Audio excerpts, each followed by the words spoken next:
Hello and welcome to the WitchTips podcast. I'm your host, Austin Castelli, and today we will be talking about the history and correct usage of Ouija boards. In the mid-1800s, a fad called spiritualism overtook America.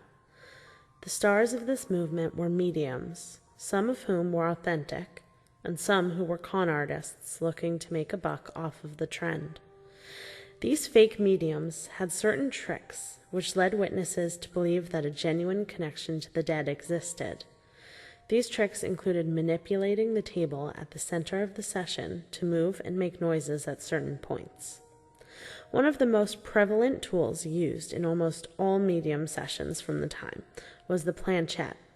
These planchettes looked like the ones used on modern Ouija boards, but had two small wheels at one end and a pencil at the tip.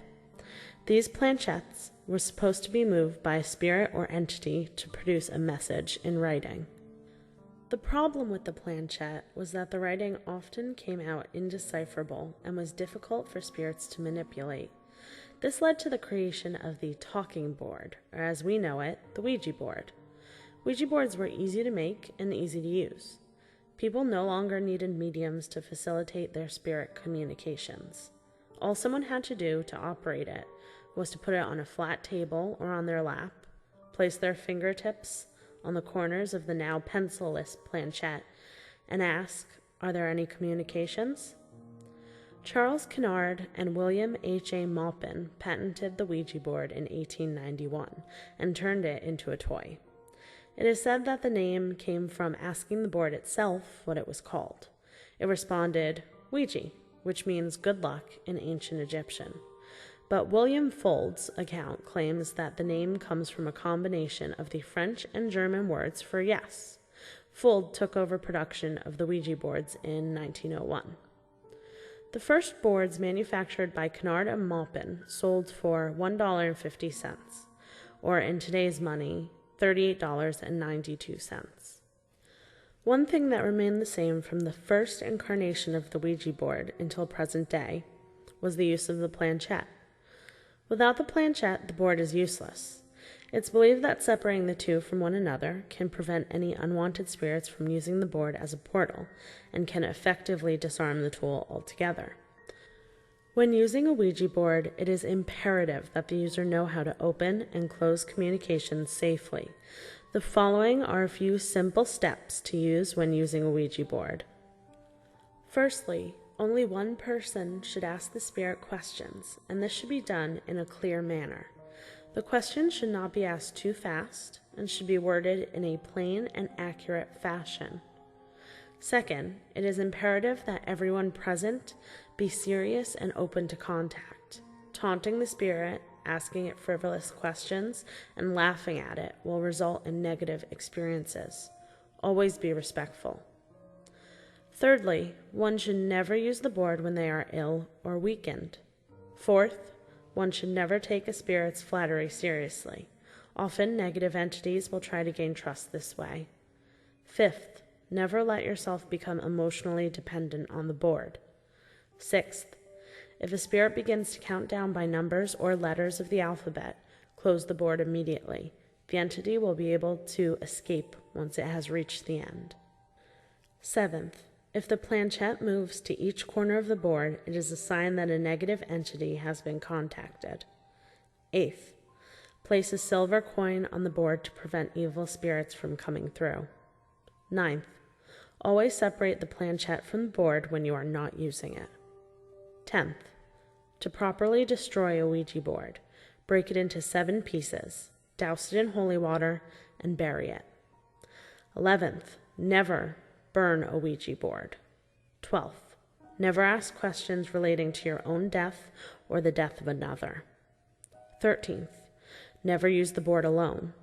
14th, do not use a Ouija board when under the influence of drugs or alcohol. 15th, do not use the board for more than 90 minutes at a time. 16th, always close the board properly. Do this first by thanking the spirit for interacting with you. Say goodbye. The planchette should move to say goodbye as well. If it does not, Reiterate that you are saying goodbye and ask the entity to do the same. If the spirit still does not say goodbye, you must move the planchette to goodbye, and in a strong voice say, "Goodbye, leave." For good measure, you can also slam the planchette down on a hard surface or pass it through the flame of a white candle. 17th, ground yourself after the session. Eat, drink, and let yourself calm down. The Ouija board has become the focal point of many recent horror movies and is still very present in today's modern society. The following are a few recent accounts of Ouija board experiences. Be warned that these are uncensored and may contain questionable language. Reddit user Jake Nichols recounts, "I have a terrifying story about a Ouija board. I got a call from my cousin who said that he, his brother, his dad, and his best friend were using a Ouija in their basement. Prior to starting, they took a large porcelain doll out of the room because it was creepy and placed it in an adjacent room face down on a pile of towels. My cousin took a short break because the board was just spouting nonsense, and he went to take a shit. His dad and brother and friend started asking the board questions without him. One of the questions was, 'Who is in the other room?' It just started spouting random numbers, and when my cousin came back into the room, his brother said that it wasn't working, that they were going to put it away, and he showed him the answer to the last question he asked, and he said, 'Dude, that's my social security number.' Then they started to talk to whatever started spewing answers out. It told my cousin he would die in the Air Force. At this point, they tell the entity they are communicating with to prove itself. It then spelled out the word, 'doll,' and they were like, 'What the fuck?' They opened the door to check on the porcelain doll they had laid in the other room, and when they opened the door, the doll was standing upright in front of the door, staring right at them. Everyone freaked and ran out of the house. His best friend burned the Ouija board, and I think he temporarily went nuts for a few months. My cousin, for some reason, then joined the Air Force and is on a base in Europe now." A Reddit user whose account has since been deleted once told this story as a cautionary tale. "I have no evidence, and I do not care if you don't believe me. I've used a board with results and let something into my home, and have been physically assaulted by this entity. It started out with that feeling like you're being watched, and doors closing, and footsteps on the hardwood when you're home alone, and progressed slowly into being kept awake by something shaking the bed, or pulling off your covers, sometimes even whispering your name. The board would disappear for days on end, then show up in places you never would have put it. I became obsessed with it. Then it was a black mass in the corner of the room, or the silhouette of a man watching you from the doorway. After that, it escalated pretty quickly. I had my hair pulled, fingers pricked, scratched, choked, held down in bed while this thing whispered in my ear in what could only have been Latin. We had our house blessed and the bad thing hasn't shown back up. Just the normal occurrences now. But I will never again play with one of those boards." The thread that this next story appeared on has since been deleted. "I was about 12 or 13, spending the night at a friend's house, goofing around with the Ouija board with him and his sister, and we were getting all sorts of gibberish plus words spelled out. Just kind of scaring ourselves for fun, not taking it very seriously when we got the message, 'I can see you through the window.' And then, 'I can see you through his eyes,' or something like that. There was just a small window in the basement room where we were, and just the backyard and woods past the driveway visible through that window.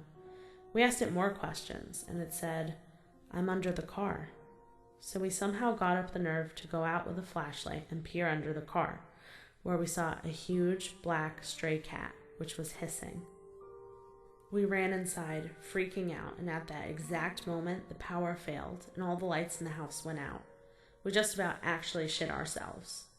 A few minutes later, the power came back on, and we sat up till dawn that night scared and never played with the board again." This is another story from a deleted user. "My great aunt has never married. When I asked why, my dad told me the story. Apparently when she was 16, she had a pretty serious boyfriend.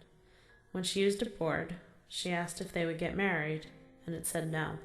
She asked if they would break up. No. Asked if one of them would die, and it said yes. And when she asked which one of them, it said goodbye. A week later, he was in a wood chipper accident at the mill where he worked. This story comes from Michelle Castillo Fernandez. My brother's friends played with one at his house, and all hell broke loose. Their family would see pennies and marbles being thrown down the hallway. One day, his mom was doing yard work and saw a dog, and when she called the dog, she said that it suddenly had an old man's face. Things got so awful that they had to call a priest and do an emergency exorcism. To this day, they still see a black shadow figure that follows them.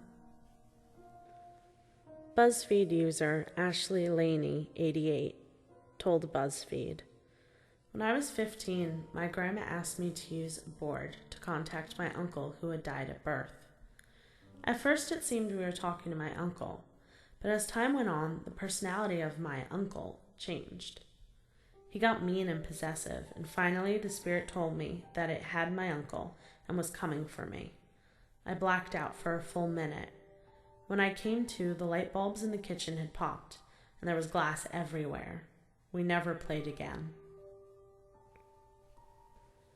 This story also comes from BuzzFeed, told by user Kristen W20.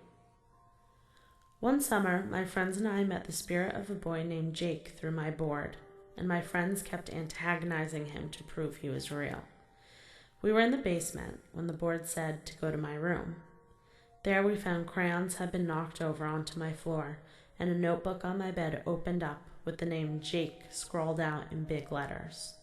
All of us had been together in the basement the entire time, and no one else was home. Our friend said we needed to break the board into pieces to stop the evil, so we did."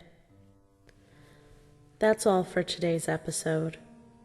Next time you're in front of a Ouija board, please follow the rules, stay vigilant, stay safe, and remember, it's not just a game.